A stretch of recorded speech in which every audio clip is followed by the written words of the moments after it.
And we know all along what exactly that professor has in mind, and that is to bring back his child, Ray, which is the combination of both Yuzu, Senna, Rin, and Ruri. Like, so not only have we got to deal with Zark, like that crazy ass motherfucker who's like, yeah, you're like a ticking time bomb alongside with everyone else, right? But we finally got a little bit more of an explanation about what's really going on with those guys. And I gotta say, I really like the fact that episode 126 and 127 are both stuff that we've wanted to know a long time about the girls and alongside with the boys as well, and finding out more of the answers. So we found out that Serena is technically the main part of like Ray. She's the one that looks the most like apparently like Ray from like all the timelines, and that's kind of why like I think he had like the professor had so much attachment to that one especially. It was like, oh my god, that's my daughter, but you know that all the dimensions split and all that after like what Ray did was she stole the 4 cards that needed to actually seal up and like actually take care of Zark during that timeline, like weird dimension stuff that they were going through last time. And what happened was is that these 4 cards, since like he was like, okay, we need something that can actually counteract this energy,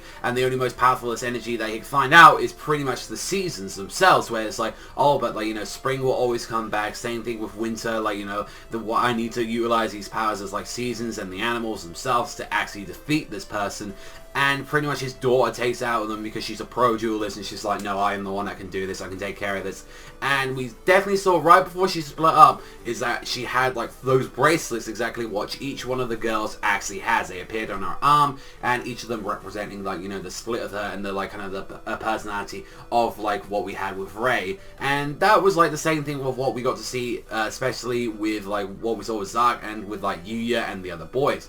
The question is though, we can clearly see like where a lot of that personality is coming from with like Serena. Like definitely Ray was a very stubborn kind of character from what we clearly seen, that she wouldn't listen. Same thing with like kind of Serena. Serena's the most stubborn out of the entirety of the girls, and I think that kind of shows that the fusion parts of them are actually the main kind of reason that like of this whole situation, I believe. Like mainly to the fact that I'm saying this is because of what we saw how Zark was acting. I wouldn't be surprised if Yuri would be acting like that way as well. So it's a kind of the safe assumption that that's what it is, and the only thing that Yuya's got like over like Yuri is definitely when he like transforms, he has that same kind of like eye thing that happened to him when Zark was like fused all together, and he's pretty much like, why should I generally trust you guys and all that, in the main that he's already got like the XYZ version of him already inside of him. Why should I trust you? You already think how much power you like Yuya has got ever since he took in like Yuto. Like why on earth should we ever trust him after everything that's happened and all that? And like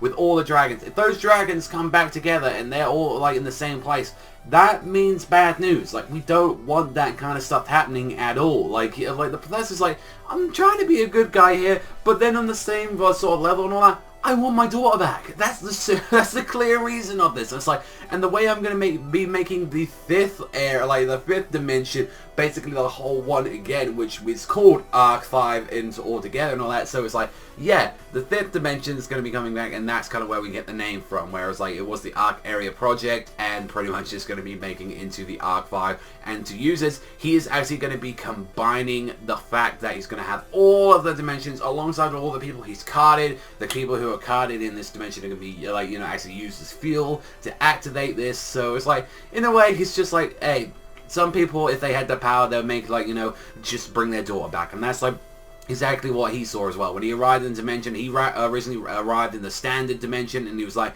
no, this is like, you know, I can't see anything that's going on here and all that, and I'm going to work with Professor, bring that, you know, real solid vision, and I'm going to work with getting my memories back alongside with this stuff. Like, that's pretty much his entire plan on the whole situation with that. But overall and all that, we found out, like, right at the end that Reiji's going to still stand by his side of, like, you know, exactly Yuya. Yuya's a good guy. Like, he isn't going to transform into that monster unless all of them join up together, which is going to be concerning. We definitely don't want that, and I think, like, the only way he's going to conquer this at this point is that he's going to have to join sides with every single point of them, and then, like, every one of the egos are going to have to, like, agree, saying, yeah, we're going to have to actually agree that funny enough, this is kind of like how like the manga is, where the manga is like all four of them are like different entities, and I'm wondering if like that was a kind of an early hint, like previously, that the manga was like saying, yeah, by the way, and all that, they're all pretty much the same person, like at the same time. So that's very weird when you think about it, that like he's actually talking to himself in a way. But other than that, I actually really generally enjoyed the episode. I think like even with like regardless that we didn't have any dueling this week and all that, like some episodes don't need it if it's like really goddamn interesting material just to look at. And definitely like we got the duel that we're going to be having with Reiji Yuya versus his father, so that's going to be very interesting on that, to see that duel. Very strange that like, you know, like Yuya's father didn't want to get in that. Like it would have been cool if it was our father-son duel versus him, but other than that, I'm very much looking forward to where this duel is going to be going. And yeah, pretty much a solid episode. Definitely going to get this one like I think it's a solid 7.5 to like an 8. I really did enjoy this episode a lot. But let me know what you guys think in the comment section down below. But that's all from me. Thank you for watching as always, and I'll see you guys though next time.